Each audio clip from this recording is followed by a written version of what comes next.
Assalamualaikum warahmatullahi wabarakatuh. Kita mulai kuliah kita terkait dengan informasi geospasial tematik.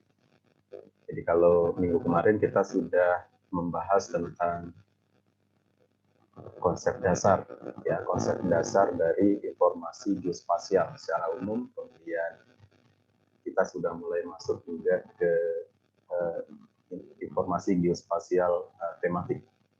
Nah, hari ini kita akan bahas sedikit saja, saya kira ya, tentang kartografi. Jadi, karena ini adalah pengetahuan yang saya kira penting sekali sebelum kita melangkah ke informasi geospasial tematik. Jadi, kita akan membahas dua hal. Yang pertama itu adalah kartografi itu apa, kemudian yang kedua itu adalah jenis-jenis peta yang ada saat ini. Dan kita akan melihat bahwa ternyata ragam peta tematik itu jauh lebih banyak daripada peta-peta dasar. Jadi kalau kita bicara tentang informasi geospasial, kita mungkin agak susah untuk dilepaskan dari peta saat ini. Baik peta itu bisa peta yang formatnya itu adalah format analog atau cetak misalkan, atau peta digital, baik dia tersimpan dalam sebuah sistem informasi geospasial atau hanya visualisasi saja. Jadi kita perlu tahu tentang istilah ini. Jadi bahwa peta itu adalah, saya kira sudah mengetahui hal ini ya, adalah gambaran permukaan bumi yang ditampilkan pada suatu bidang datar dengan skala tertentu. Nah, di sini ada kata kunci yang saya warnai dengan merah. Yang pertama adalah informasinya itu adalah tentang permukaan bumi. Jadi objek-objek yang ada di muka bumi.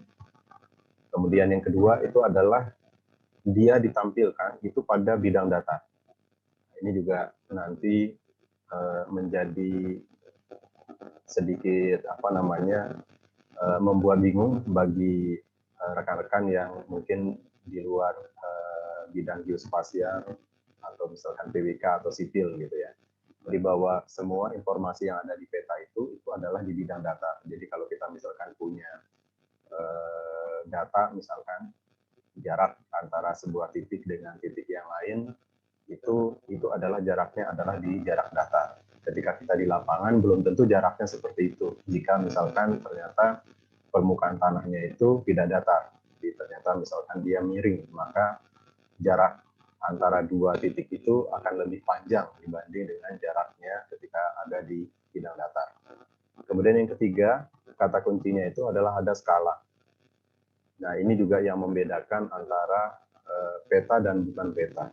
Jadi walaupun dia dibuat di bidang datar, kemudian dia juga terkait dengan informasi permukaan bumi, ya, tidak hanya permukaan sebenarnya. Jadi informasi di muka bumi, di permukaan bumi, dan juga di bawah dan atau di atas muka bumi. Nah, kalau dia ada skala, maka dia bisa disebut dengan peta. Tapi kalau tidak ada skalanya, maka kita tidak bisa menyebutnya sebagai skala. Bisa jadi misalkan kita hanya menyebutnya sebagai sketsa misalkan ya. Nah, ketika kita membuat peta, maka ada ilmu yang harus kita pelajari, namanya kartografi. Ya, kartografi. Kalau di luar negeri gitu ya, kartografi ini adalah nama departemen ya, atau nama program studi. Jadi dia khusus gitu mempelajari tentang bagaimana cara membuat peta. Kalau di kita sebagian besar dari materi ini masuk di teknik geomatika dan dia punya mata kuliah tersendiri. Gitu. Jadi merujuk pada istilah kartografi itu dia berasal dari kayaknya ini bahasa Yunani ya, itu ada dua kata, kartes dan graphai. Jadi ini adalah map dan write. Jadi membuat, jadi atau menulis peta, karena zaman dahulu orang menggambar ya atau menulis peta itu. Kemudian secara definisi kartografi itu adalah gabungan dari ilmu, seni, teknik dalam pembuatan atau penggambaran peta.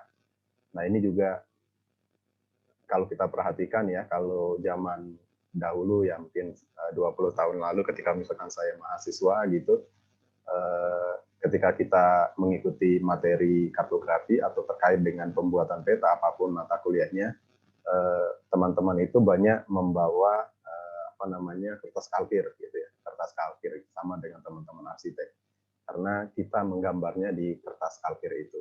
Di situ perlu ilmu, kemudian dia juga perlu seni, juga perlu teknik khusus ketika kita melakukan penggambaran. Nah, itu definisinya. Kemudian secara tujuannya itu sebenarnya hanya 3 ya. Jadi kita ingin mengumpulkan, kemudian menganalisis data dari hasil ukuran berbagai pola atau unsur permukaan bumi dan menyatakannya secara grafis, dan menyatakan secara grafis dengan skala tertentu, sehingga unsur-unsur tersebut dapat dipahami atau mudah dipahami. Itu adalah tujuan dari kartografi. Kemudian fungsi dari peta itu ada 5 ya fungsinya. Yang pertama itu adalah kita ingin menunjukkan informasi posisi. Jadi ketika ada objek, posisinya di mana. Nah, maka dengan peta kita bisa tahu tuh posisinya di mana. Misalkan koordinatnya berapa dan sebagainya. Kemudian yang kedua itu adalah kita ingin menunjukkan bentuknya. Jadi bentuknya seperti apa gitu. Jadi setelah tahu posisinya, kita mungkin bertanya bentuknya seperti apa. Oh, misalkan dia persegi panjang, jika dia misalkan lapangan sepak bola, gitu. Atau dia bentuknya itu adalah garis memanjang, berkelok-kelok misalkan. Jika dia misalkan jalan raya atau sungai dan sebagainya. Atau dia hanya titik saja, gitu, bentuknya. Nah, kemudian yang ketiga itu adalah dengan adanya peta, kita bisa tahu ukurannya. Jadi ukurannya berapa. Jadi kalau kita punya peta gitu ya, kita dengan peta itu kita bisa tahu misalkan kalau saya ingin beli tanah, misalkan, oh ternyata tanah yang mau saya beli ini ukurannya adalah 2 hektar misalkan. Kita bisa ukur dari peta kita itu. Atau kita bisa tahu seperti itu. Nah, itu adalah fungsi utamanya 3 itu. Jadi menentukan posisi, kemudian menentukan bentuk, dan menunjukkan ukuran. Nah, di samping itu adalah karena data spasial, sebagaimana yang kita ketahui di minggu kemarin itu, datanya banyak sekali. Ada yang kita perlukan, ada yang tidak kita perlukan, gitu. Sehingga perlu 2 ini. Yang pertama itu peta ini menghimpun informasi. Jadi data apa saja yang diperlukan. Oh, ada misalkan ketika kita ingin buat peta Surabaya, misalkan saya perlu jalan rayanya, nah, maka unsur jalan raya muncul. Saya perlu sungainya, saya perlu kampus-kampusnya, saya perlu rumah-rumahnya, saya perlu taman-taman kota dan sebagainya. Kita menghimpun informasi-informasi yang diperlukan. Kemudian yang kedua, ada namanya seleksi. Nah, kalau yang tadi menghimpun, kita gabungkan informasi yang mungkin tercecer tadi itu, kita gabungkan menjadi di satu tempat. Kemudian selanjutnya kalau seleksi ini sebaliknya, dari informasi yang sudah ada ini, kita pilah gitu. Saya misalkan sebelumnya itu peta saya namanya peta Surabaya. Sekarang peta Surabaya saya ini mau saya buat lebih tematik. Namanya misalkan peta jalur transportasi kota Surabaya. Maka saya lakukan seleksi. Jika judulnya peta jalur transportasi Surabaya, mana saja unsur yang saya perlukan. Saya misalkan tidak perlu data sungai, saya tidak perlu nih. Karena transportasinya misalkan hanya transportasi darat misalkan. Yang saya perlu misalkan hanya semua jalan, baik itu jalan misalkan jalan nasional yang ada di situ, kemudian sampai jalan tersier yang ada di Surabaya. Itu namanya seleksi. Jadi dengan adanya peta kita bisa melakukan atau mendapatkan informasi yang kita perlukan. Dan dari informasi yang kita perlukan itu kita bisa mendapatkan 3 hal yang tadi. Posisinya mana, bentuknya seperti apa, ukurannya berapa. Gitu. Itu adalah fungsi dari peta. Dan saat ini semua orang sudah familiar dengan peta. Jadi Kalau dulu hanya orang-orang tertentu saja gitu yang perlu peta, sekarang semua orang secara tidak sadar gitu, itu di setiap handphonenya dan sebagainya, itu ada peta di situ. Aktivitasnya juga seperti itu ketika kita misalkan ingin bepergian gitu ya, kita hidupkan Google Map kita dan sebagainya. Bagaimana selanjutnya tentang jenis-jenis peta? Jadi ternyata jenis peta itu banyak sekali. Dan ini sebagai informasi awal saja. Jadi nanti kalau kita masuk lebih dalam, itu informasinya bisa sangat detail. Jadi untuk menentukan jenis peta itu apa, kita harus tahu berdasarkan apa. Jadi saya bagi menjadi 3. Jadi pertama jenis peta berdasarkan skalanya, seperti apa sih gitu. Kemudian jenis peta berdasarkan cara penyajiannya. Kemudian jenis peta berdasarkan fungsi atau sifatnya. Nah, dengan ini kita bisa tahu bahwa jenis peta yang mungkin akan kita buat itu masuk mana. Atau ketika kita memerlukan peta, kita tahu peta yang kita perlukan itu adalah peta apa. Gitu. Oke. Oke, ini selanjutnya adalah masing-masing kita breakdown ya. Yang pertama itu adalah jenis-jenis peta berdasarkan skalanya. Nah, Anda sudah tahu bahwa skala itu adalah perbandingan jarak. Ini kata kuncinya jarak. Antara dua titik di peta dengan jarak horizontal kedua titik tersebut di permukaan bumi. Nah, ini yang menarik di sini. Jadi bahwa skala itu bukan perbandingan panjang, bukan perbandingan luas atau perbandingan volume, tapi dia perbandingan jarak antara dua titik di peta dengan jarak horizontal. Nah, kata di sini adalah penting dengan jarak horizontal. Kedua titik tersebut di permukaan bumi. Kenapa ada kata horizontal? Karena permukaan bumi kita ini tidak datar. Jadi dia ada bagian yang misalkan tinggi, ada yang rendah dan sebagainya. Maka jarak ketika kita mengukur jarak di permukaan bumi, jarak yang kita ukur itu adalah jarak datar atau jarak horizontal. Oke, kita lanjutkan. Oleh karena itu, jenis-jenis peta berdasarkan skala itu dibagi menjadi 3. Jadi yang pertama itu ada namanya skala besar. Ini juga jangan bingung ya. Jadi skala besar itu yang belakangnya kecil, karena skala itu kan 1 per ya, 1 per 10.000. Artinya bawahnya makin besar, skalanya menjadi makin kecil. Jadi yang pertama itu adalah skala besar, kemudian yang kedua skala menengah, kemudian yang ketiga skala kecil. Nah, skala besar itu misalkan di sini kriterianya itu adalah lebih besar atau sama dengan 1/10.000 gitu ya. Contohnya misalkan skala 1/5.000, skala 1/10.000. Sekarang sudah ada skala 1/1000 misalkan. Itu untuk kota misalkan Surabaya punya 1/5.000 dan juga 1/1000. Kemudian yang kedua, skala menengah. Skala menengah itu berapa sih? Itu dari 10.000 sampai 100.000. Contohnya misalkan 125.000, 150.000, 100.000. Nah, kenapa misalkan tidak ada 130.000, Pak? Nah, ini memang ada skala itu ada kewajarannya. Ada secara general ada skala-skala yang memang sudah fix seperti itu. Jadi 25.000, 50.000, 100.000 dan sebagainya. Jadi walaupun misalkan secara digital kita bisa zoom in, zoom out ya, peta kita dan skalanya akan mengikuti misalkan 1/11.111 itu bisa saja gitu.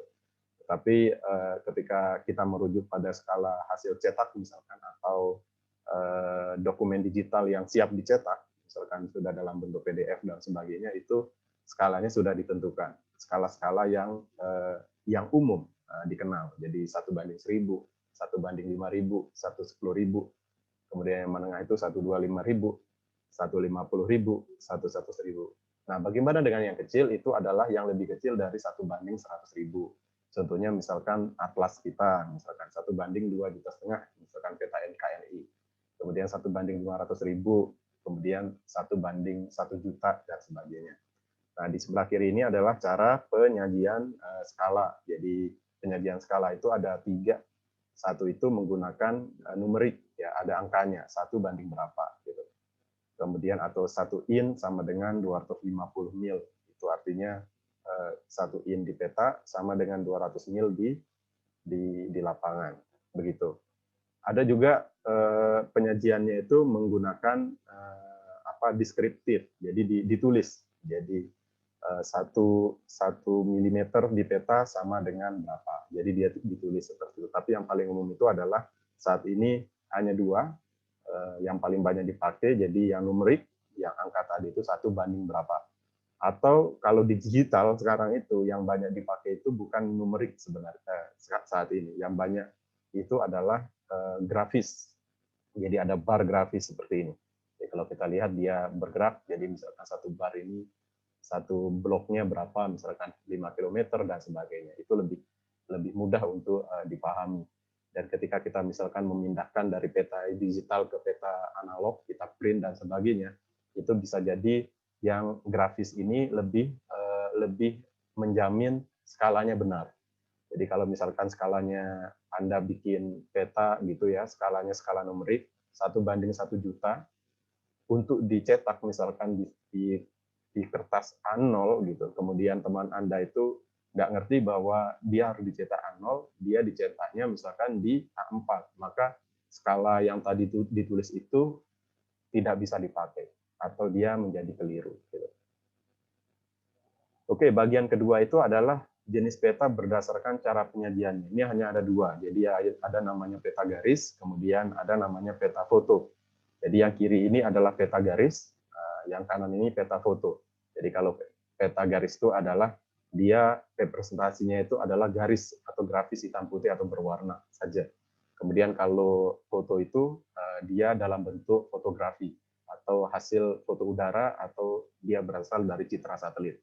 Nah, secara kasat mata sebenarnya perbedaannya itu hanya di background. Jadi kalau dia yang peta foto itu dia ada background-nya, ada gambarnya ya.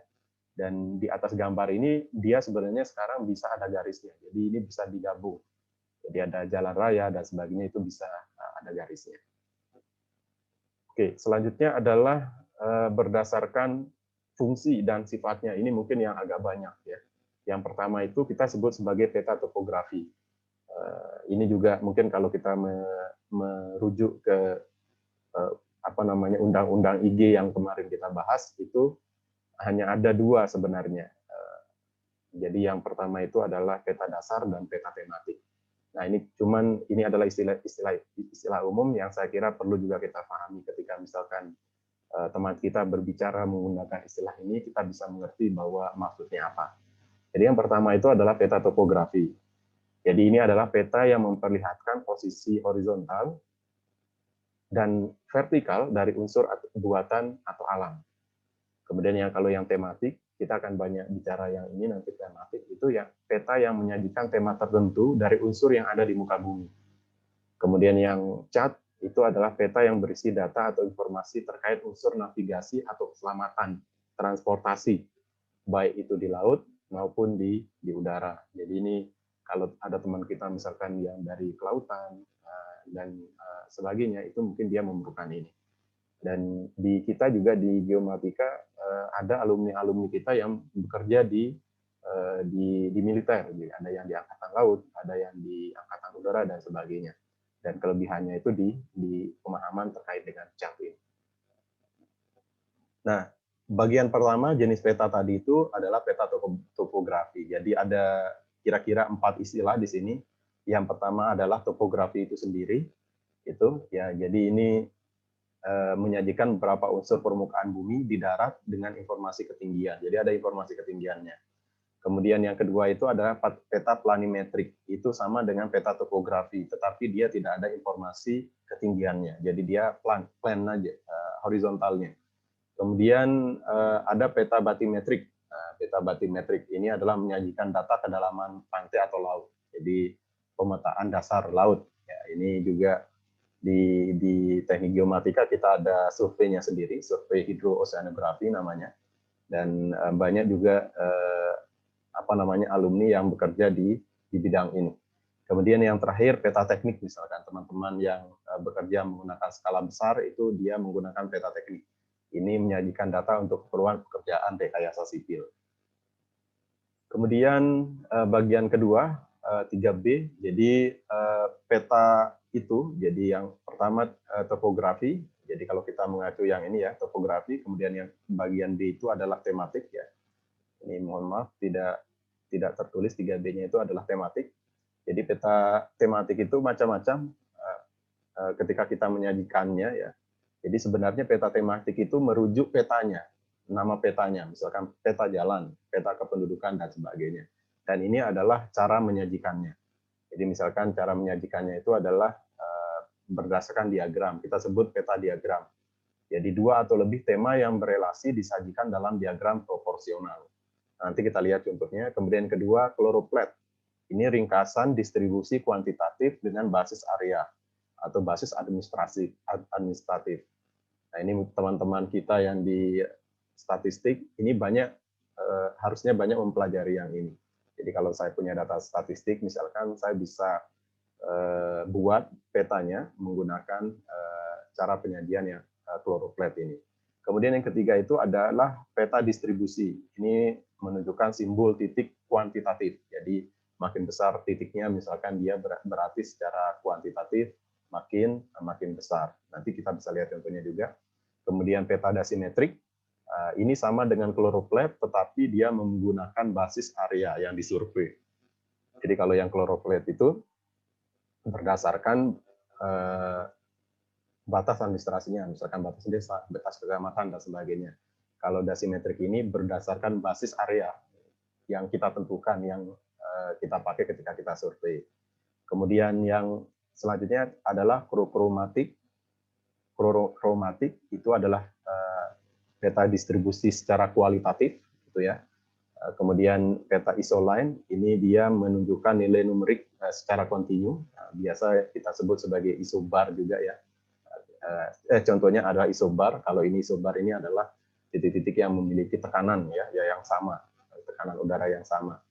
Kita juga misalkan mengenal kontur, misalkan kalau kontur ketinggiannya sama. Kemudian misalkan geoid, misalkan itu adalah memiliki gaya gravitasi yang sama. Kemudian selanjutnya adalah peta alir. Ini menunjukkan arah atau frekuensi pergerakan. Nah, kita lihat contoh-contohnya, saya kira cukup menarik di sini. Yang sebelah kiri ini adalah peta diagram. Jadi di belakang itu adalah peta background-nya, kemudian di atasnya itu ada gambarnya. Jadi contohnya di sini ini adalah distribusi penduduk ya, kepadatan penduduk di Zurich tahun 1990. Kita bisa bikin misalkan distribusi kepadatan penduduk di Surabaya misalkan. Nah, kita bisa lihat di sini. Nah, saya pernah juga membuat misalkan untuk Surabaya. Jadi makin besar gelembungnya, dia berarti makin banyak makin padat penduduknya kalau yang di sini. Karena dia temanya itu adalah population. Ya. Jadi makin banyak population, bukan densitasnya. Jadi makin besar gelembungnya ini, lingkarannya, maka makin banyak penduduknya. Nah, sementara yang biru dan pink ini itu menunjukkan gendernya. Jadi gendernya adalah perempuan untuk yang pink, kemudian biru itu adalah laki-laki. Dan di Surabaya ini juga menarik. Jadi ternyata penduduk Surabaya, kalau kita perhatikan, ada di tempat-tempat tertentu yang lebih banyak laki-lakinya. Jadi secara umum mungkin kita ketahui perempuan selalu lebih banyak gitu. Ternyata di Surabaya ada beberapa kelurahan gitu yang rasio penduduk laki-lakinya lebih banyak dari perempuan. Nah, ini penjelasannya. Jadi misalkan kalau ukurannya berapa, dia berapa penduduknya, sehingga kita bisa misalkan di sini 10.000 orang dan sebagainya. Kemudian yang kedua, peta kloroplet. Nah, ini peta kloroplet. Ini mohon maaf, ini judulnya kurang sensitif ya. Kalau kita agak sensitif ya kalau sekarang misalkan kita gunakan ini untuk pemetaan. Ini salah satu peta punya Belanda kalau nggak salah ya, tahun 1930. Jadi ini adalah distribusi Kalau di sini dia number of Chinese people, jadi orang Cina yang ada di Indonesia. Cuman tidak dijelaskan ini apakah waktu itu belum ada WNI ya, karena kita belum merdeka ya. Jadi jumlah orang Chinese yang ada di Indonesia per 1.000 orang penduduk. Nah, kita bisa lihat gitu ya. Jadi bahwa ini makin merah warnanya, itu artinya makin banyak penduduk Chinese-nya. Dan kita bisa lihat di sini bahwa misalkan sejak dahulu tahun 1930 misalkan di Surabaya ini itu penduduk Chinese-nya sudah banyak gitu ya. Kemudian di tempat-tempat lain misalkan juga di sini kalau nggak salah ini Tuban juga sudah banyak. Kemudian ini mungkin Demak ya. Kemudian di dekatnya Jakarta ini Banten juga sudah banyak gitu ya. Termasuk daerah-daerah lain yang makin tipis warnanya, itu berarti dia makin sedikit penduduk dari orang Cina-nya. Kemudian berikutnya itu adalah peta distribusi. Jadi kita bisa menggunakan cara ini untuk menunjukkan distribusi. Jadi garis putih ini yang sebelah kiri ya, itu adalah dia menunjukkan batas administrasinya. Kemudian orang yang ada di sini itu menunjukkan berapa jumlah populasinya. Jadi misalkan setiap satu orang itu mewakili 1.000 orang biasa, misalkan itu nanti ada keterangannya, kita tambahkan keterangan itu, artinya misalkan kalau di sini ada 6 orang itu berarti ada 6.000 orang tinggal di batas area administratif tersebut. Jadi kita bisa cek di sini. Jadi makin hijau di sini makin padat, kemudian biru muda dia makin renggang jumlah penduduknya. Kita juga kalau ingin misalkan melihat berapa jumlah laki-laki dan perempuan, kita bisa menggunakan simbol yang berbeda. Jadi misalkan di sini kebetulan ini kayaknya laki semua, misalkan. Kemudian ada simbol lagi, misalkan yang pakai rok, misalkan. Itu berarti menunjukkan perempuan. Jadi kita bisa hitung kalau misalkan ada 6 perempuan, kemudian 6 laki-laki, itu berarti rasionya 1. Kemudian contoh peta tematik berikutnya itu adalah destinasi. Jadi peta destinasi penerbangan. Nah, peta destinasi penerbangan ini juga kalau kita naik pesawat gitu ya, naik Batik Air dan Garuda atau apa itu ya, itu kita akan ketemu nih jalur atau rute penerbangannya. Itu untuk menunjukkan bahwa pesawat itu memiliki rute tertentu. Jadi biasanya di sini misalkan warnanya ini kalau kita lihat di peta aslinya itu misalkan dia makin tebal, itu berarti dia makin banyak rutenya, walaupun rutenya makin banyak penerbangannya walaupun rutenya satu. Misalkan Jakarta Banda Aceh gitu, dia garisnya hanya satu titis gitu, berarti dia penerbangannya satu seminggu misalkan. Kemudian kalau dia ketebalannya 7 kali dari yang pertama, itu berarti dia memiliki frekuensi ya penerbangan 7 kali dalam waktu 1 minggu. Oke, selanjutnya adalah bagian 3C, itu adalah terkait cat. Nah, ini cat itu berhubungan dengan navigasi sebenarnya. Jadi kita mengenal dua namanya cat. Jadi kalau orang menyebut cat saja itu biasanya merujuk kepada peta laut. Ya. Kalau menyebutnya cat gitu. Tapi kalau mau lengkap itu namanya ada dua, nautical chart itu untuk peta navigasi laut. Kemudian yang kedua itu adalah peta navigasi udara, disebut aeronautical chart. Nah, jadi informasinya itu adalah kalau yang nautical chart itu kedalaman laut, kemudian jalur berbahaya, lokasi alat bantu, lokasi bangunan dan sebagainya. Di aeronautical chart itu informasinya terkait misalkan tinggi terbangnya, kemudian rutenya dan sebagainya. Oke, berikutnya itu adalah ini mungkin terakhir dari slide saya. Jadi biasanya untuk memudahkan itu saya membuat diagram seperti ini. Jadi kita cukup menempel atau memfoto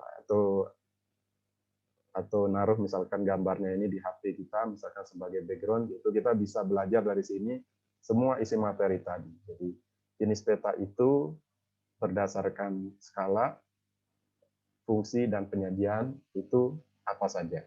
Jadi misalkan berdasarkan skala, dia besar, menengah, kecil, kemudian berdasarkan penyajian, garis, foto, kemudian berdasarkan fungsi cat, topografi, tematik, kemudian cat itu apa saja, kemudian topografi itu apa saja, kemudian tematik itu apa saja. Baik, mungkin itu saja yang bisa saya sampaikan. Nanti kita lanjutkan dengan diskusi.